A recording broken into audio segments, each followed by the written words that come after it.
Race fans, start your engines for a non-stop thrill ride. Hit 'em! It's the most high-octane countdown show ever, bringing you the 10 wildest throwdowns in NASCAR history. You just made it personal. Crazy. From the brawl that started it all. That's when men were men. My story, and I'm sticking to it. To Mr. Excitement earning his nickname. Took care of that. From Rusty shutting up jaws. That's a fight I don't want to be in the middle of. To Michael taking big swings. He was floating at that thing that day. From Gordon keeping his helmet on. Take your helmet off. Leave your gloves on if you want to. To Harvick's revenge. He was just a wild man back then. From the Intimidator taking on the Rooster. I think we're discussing the weather, I believe. To a girl standing up for her man. There's nothing better than a good old cat fight. But only one can be number one. He's going to get one back, I promise you that. This is more than just a race to the finish line. It's a journey through time. And we're all going to witness it. Buckle up and hang on for the 10 wildest throwdowns in NASCAR history. Number 10. Gordon turns around Tony Stewart. Here they come to the flag. Rivalries at Bristol. Tony Stewart and Jeff Gordon. Jeff Gordon is as rough and tough a competitor as anybody out there. You'd say, what a cool guy Jeff Gordon is. But you know what? He'll stand on your throat if he needs to in that race car. Jeff Gordon knows how to say, I've had enough of you. Well, Tony Stewart's another one. And on pit road, Stewart expresses his displeasure with Jeff Gordon. Yeah, I'd say he's having brake trouble. They really got it on, and after the race, they really got it on. Just him and I. Gordon truck. Parked right next to each other. And Stewart gets out, Jeff Gordon gets out. I can't help it, Jeff. You think I'm on purpose? You got two guys, both with iron wheels. We deserve that every so often, to let the emotions show. If you're going to do it, then I'm going to do it.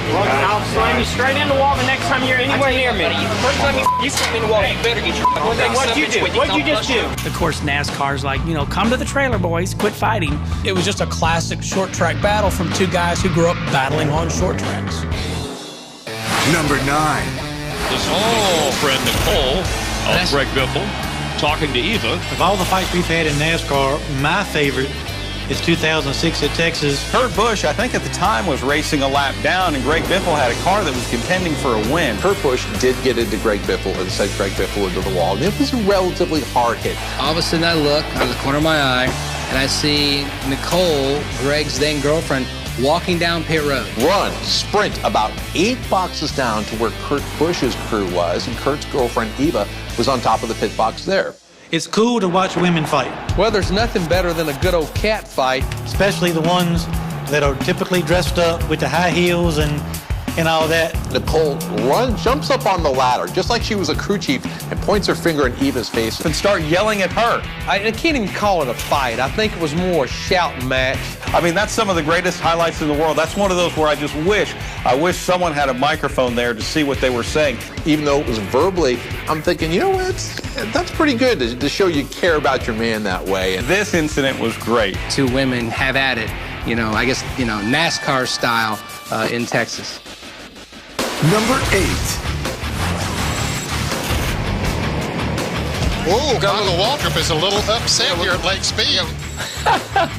Yeah, that's like tall guy, short guy. Michael's a bit of an anomaly in the sport. He's so funny, he's so charismatic, he makes jokes about himself. Michael Waltrip went over and had words and maybe more. It just goes to show that, how emotional our sport is. When you look at Lake is just such a calm guy. And 90% of the time, Michael is just that gentle giant. Probably kind of hard to get scared of Michael when he's coming at you because he's so nice and can be a little goofy. Michael is very passionate about racing. When you made him mad, he was mad. Overpowering guy comes looking down in your car and starts swinging at you. And he's got a little bit longer reach than Lake would have. Michael was punching at a window net. I mean, he was floating at that thing that day. Lake Speed was smart enough to leave his helmet on and his window net up, so it doesn't lead to much. If you feel like somebody's done you wrong, you can use your race car to retaliate, or you can park your car on pit road in front of the guy that you're mad at and get out and go try to pop him in the nose. I mean, that's about all you can do. They got into a good confrontation on pit road. But I know it cost him 10 grand. Well, that cost him 10 G's.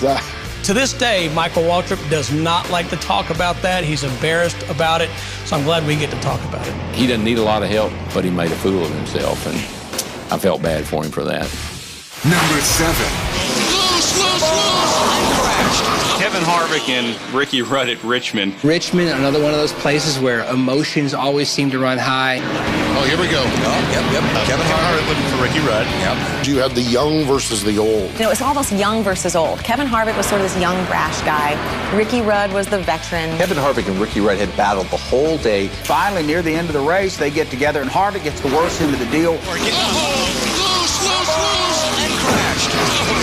Harvick didn't like it. You know, Harvick was still young at the time. I felt like something was actually going to happen on the racetrack. Kevin Harvick wasn't about to back down to anybody. Typical Kevin Harvick fashion. He doesn't back down either. Because he's done many times, he waited till he got the pit road. Here comes Harvick and his beat-up race car and pulls up right beside him. I'll never forget when the race is over with and Harvick's running across cars. Harvick gets out of his car and yells at Ricky Rudd. It just exploded once they got on the pit road. NASCAR officials telling Kevin to get off the car, get the crewman off the car. Get off the car.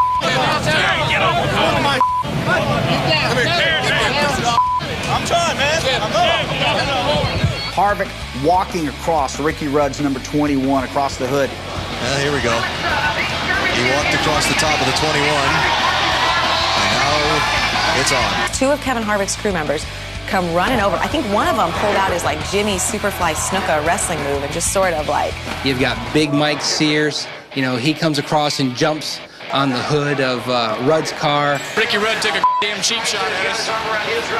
If he's gonna, take a cheap shot, he's gonna get one back. I promise you that. The last guy I want to yell at after a race is Ricky Rudd. Ricky wasn't afraid of anybody. He sure wasn't going to back down from Kevin Harvick. Ricky Rudd's the rooster.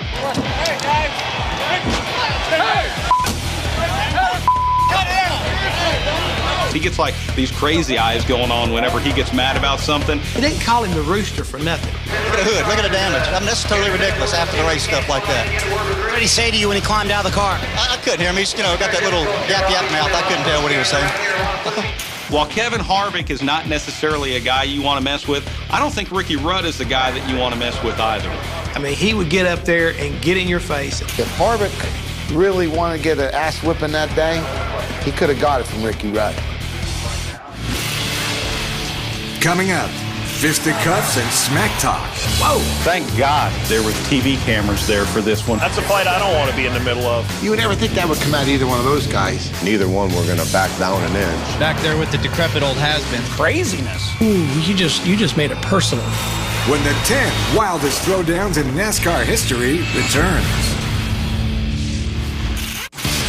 Welcome back to the 10 wildest throwdowns in NASCAR history. Rivalries are always real, and the intensity that goes with them. When you race against each other 38 times a year and you have a rivalry with somebody, it's harder for that to disappear. It keeps going. NASCAR needs its good guys and it needs its bad guys. But NASCAR fights, they're much shorter, and they usually result in hand-making contact. It's just emotion. You can't help it. There's no way to run from it. Back in the day, when somebody was mad at you, he didn't just come and point their finger at you and shove you around. And we had fights. A 4,000-pound race car can hurt you a whole lot worse than a 280-pound fullback. Of course, I don't want to get run over by either one of them. Let's get back to the countdown. Number 6. Oh, and look at this. The 24 just went around. Jeff Gordon out of his car. Whoa! Thank God there was TV cameras there for this one. He's not happy with Matt Kenseth.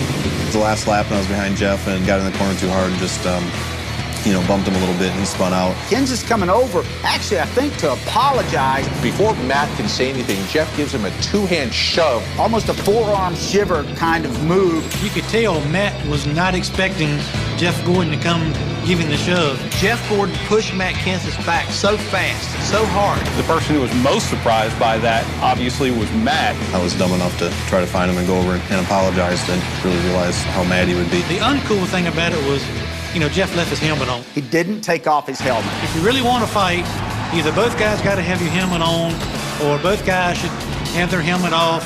What you saw out of Jeff Gordon was the true passion that he has in a race car. In my book, it was just like a schoolyard push in the chest. To call that a fight is probably a misstatement. It was really a shove and an insult. And they fined Jeff Gordon $10,000. They kind of look like two little Power Rangers going at it on pit road. You would never think that would come out of either one of those guys. Was it maybe the most physical, aggressive, macho showdown we've ever seen? at a race, but it was certainly one that people remembered. Dumb mistake on my part and ended up ruining his day, so he wasn't real happy with that afterwards. Number 5.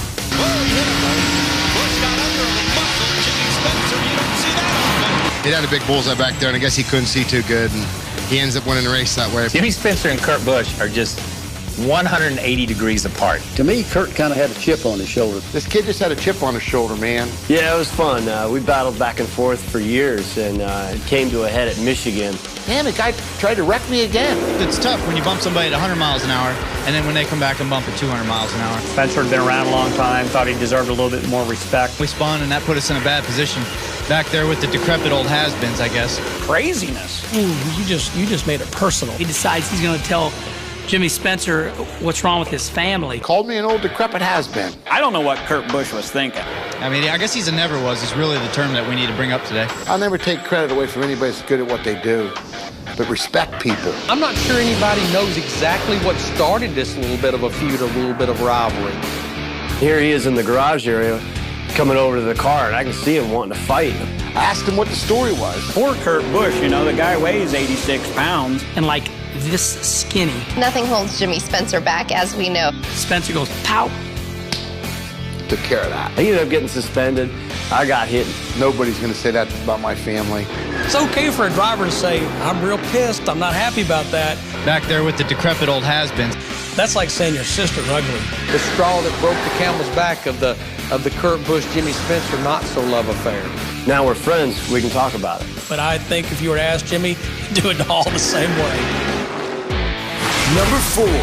1989 at North Wilkesboro, Ricky Rudd and Dale Earnhardt. That was a great one. That's a fight I don't want to be in the middle of. There just happened to be something about Earnhardt, Ricky Rudd. Those two couldn't seem to work it out. Ricky Rudd and Dale Earnhardt getting into each other at the end of that race. 1 more to go. Rudd is inside of Dale Earnhardt as they go into turn number 1. Great racing personalities. Ricky Rudd was tough as nails. Dale Earnhardt was tough as nails. You guys had a conversation after this was all over. What was that? I think we're discussing the weather. I believe that tell them out it was a pretty warm day out there today. It's almost like they had magnets that drew them together. Dale Sr. hated to lose. Obviously upset about this situation. Obviously not. It's what made our sport what it was. Trying to win races. Ricky was one of those guys that was never a Dale Earnhardt fan. Dale Sr. and Ricky had a few tussles through the years. These two guys had been going at each other the whole race. Closing laps, Ricky Rudd gets into Dale Earnhardt, crashed hard. I felt like he came down on me. I don't know. All I know is we got together. They ought to find that son of a bitch and make him sit out the rest of the year.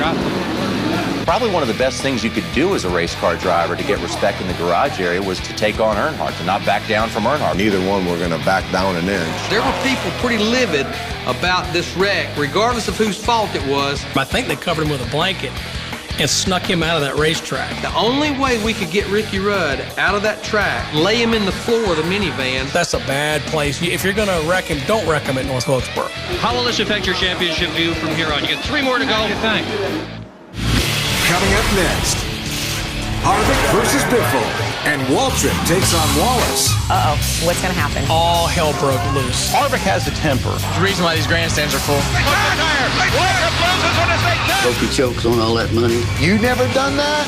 When the 10 wildest throwdowns in NASCAR history return.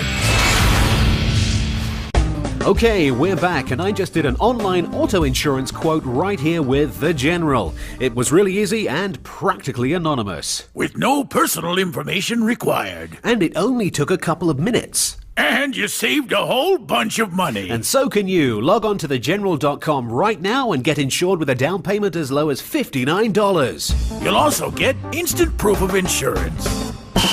For the best car insurance rates online, go to The General and save some time. Welcome back to the 10 wildest throwdowns in NASCAR history. This is number 3. Here we go. Bam. Oh, Harvick lost control of the car and it turned dead right into the pin. Biffle had gotten into the back of Harvick. He expects to win every race he sets in. He said, when this race is over, I'm going after him. You know, I always said Greg Biffle was a good guy, but he's about the most impatient thing. I'll be waiting when he comes in here. Kevin Harvick, he was just a wild man back then. Kevin Harvick is standing up on top of his pit box. He's got his arms crossed, and he's just standing there like a gladiator. A vulture, waiting on his kill. For 20 or 30 laps. All the cars pulled on pit road, and that's when the true brawl broke out. He did one of the most bizarre things to come running down through there. And here comes Kevin Harvick over the wall. Jumping over the hood. It was like a scene from WWF. Harvick was a wrestler in high school, and sometimes I think he still is, the way he slides across the hood of a car and gets in your face sometimes. He was after somebody, and he was going to get Biffle. Everybody knew.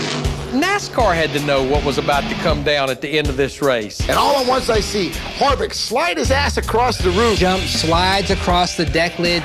One motion grabs Biffle by the neck. Hit him, I said. Hit him, Harvick. You ain't got no balls. Hit him. You saw drivers climbing out of their cars, crew members headed over to the race cars. I remember thinking these two are just going to duke it out. They are going to go all in, and we're all going to witness it. And he had to check out the throttle. He knows he did, and I bumped him a little bit. Biffle's an idiot. That's pretty much enough.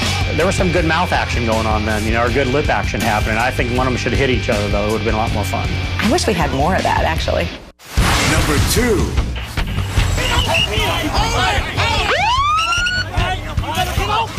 Never underestimate your competition.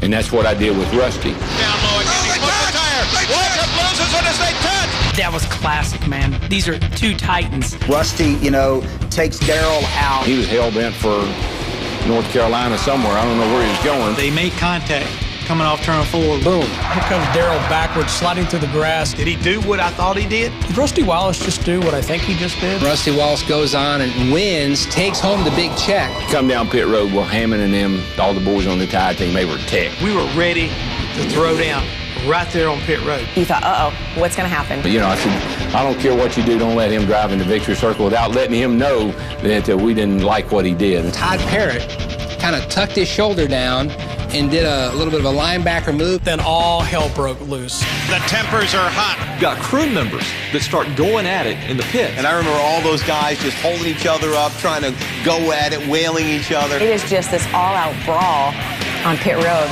That was pretty neat to watch the two crews go at it. You know what? Best thing I remember, Jeff Hammond was right in the middle of it. That's pretty Darrell Waltrip was always known as the big mouth, the guy who wouldn't shut up. These are two of the biggest egos in our sport, even to this day. Darrell was the heel, and Rusty was the baby face. That sort of changed the tide for Darrell. All of a sudden, it flip-flopped. Darrell Waltrip, the most hated man in NASCAR, became St. Darrell. Rusty became the villain. Fans will dictate who the bad guy is. All the fans were pulling for Darrell, and all the fans were against Rusty. He went out.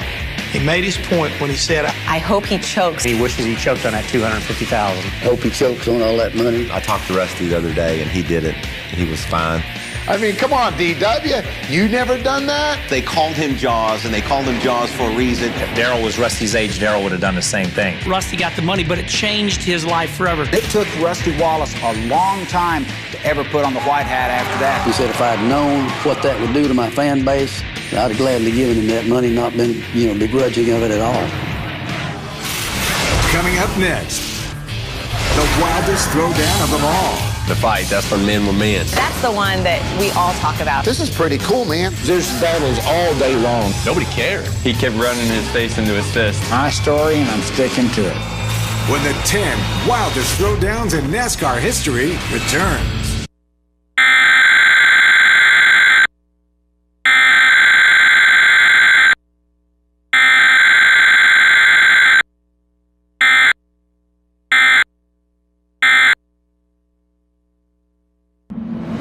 Don't worry. You'll get used to the sound of it. The 6-speed direct-injected 2011 Regal Turbo. New from Buick. We've seen 9 unforgettable throwdowns so far. I'll slam you straight in the wall the next time you're anywhere near me. It's cool to watch women fight. I can't even call it a fight. I think it was more a shouting match. When you made him mad, he was mad. He was applauding at that thing that day. Harvick gets out of his car and yells at Ricky Rudd. Ricky wasn't afraid of anybody. He sure wasn't going to back down from Kevin Harvick. I was dumb enough to try to find him and go over and apologize and really realize how mad he would be. In my book, it was just like a schoolyard push in the chest. Called me an old decrepit has-been. I don't know what Kurt Busch was thinking. Took care of that. Ricky Rudd was tough as nails. Dale Earnhardt was tough as nails. That's a fight I don't want to be in the middle of. He did one of the most bizarre things to come running down through there. And I think one of them should hit each other, though. It would have been a lot more fun. It is just this all-out brawl. Crew members that start going at it in the pits. I don't care what you do, don't let him drive in the victory circle without letting him know that we didn't like what he did. But now it's time for the wildest throwdown of them all. Number 1. And there's a fight between Cale Yarborough and Donnie Allison. The fight. That's the one that we all talk about. You know, everyone talks about it. The fight, that's when men were men. It changed, you know, the perception of NASCAR racing. People were at home watching the first ever. The first, I think, network televised race. First televised race on CBS. This is pretty cool, man. The only reason I was watching that race is because this huge blizzard had hit the Northeast. Blanketed the East Coast. This is pre-cable, so you basically had 3 or 4 channels. Nobody really knew about NASCAR. It was really a Southern sport. To see all the battles that went in all day long. We fight, there's battles all day long. Cale Yarborough was involved in this race with Donnie Allison. 2 guys fighting for the same place. Cale Yarborough, Donnie Allison, who's going to win? The white flag is out. 1 lap to go. When they took the white flag, I knew it was just a matter of Cale pulling it off down the back straightaway one more time, and we're going to go to victory lane. They went racing toward the white flag, and I never saw him again. He comes to the inside. Donnie Allison throws the block. Cale hits him. He slides. Donnie Allison. They wrecked. Donnie wrecked. Don't be kidding. He ran him too low. Both of them ended up in the wall because they were just deliberately turning into each other and made the crash over there. They're hitting the wall. They're head on the wall. They slide down to the inside. At the time, Richard Petty wins the race, but nobody cares. His 186th career, and there's a fight between Cale Yarborough and Donnie Allison. They're fighting. They're fighting over in turn 3. And it's not over. You know, you think the winners won the race, and now we got to fight. Cale started yelling at me that the wreck was my fault. I think I questioned his ancestry. What's happening down there on the grass beside those cars? There's a fight up here. There's a fight up here. The tempers overflowing. They're angry. They know they have lost. Cale lunged at me and hit me in the face with his helmet. Cale's got one leg up in the air, and Bobby's trying to punch, and Donnie's trying to trip somebody. Here's Donnie and Cale and Bobby, and they're off in the mud over there like they're having a mud wrestling contest. He'd always say that he kept running his face into his fist. Running into Bobby's fist with his face. He went to beating on my fist with his nose. My story, and I'm sticking to it. That is what made me want to be a race car driver. Like it or not, that's really what put NASCAR racing on the map. To say you had the perfect storm, literally and figuratively. People started going, wow, is it going to be like this every week? Do they fight like that all the time? If this happens every race, I'm hooked. I'm watching NASCAR the rest of my life. Absolutely not what NASCAR wanted the world to associate with our sport. It's one of those moments in time that catapulted this sport into national prominence. That was an exciting day for the sport. It couldn't have worked out any better. Boy, it was probably the greatest thing that ever happened to our sport. I'll be waiting when he comes in here. The tempers are hot when there's that much money on the line. Season never was is really the term that we need to bring up today. Both of them spin! They kind of look like 2 little Power Rangers. Loose, and crashed. I'll slam you straight in the wall the next time you're anywhere near me.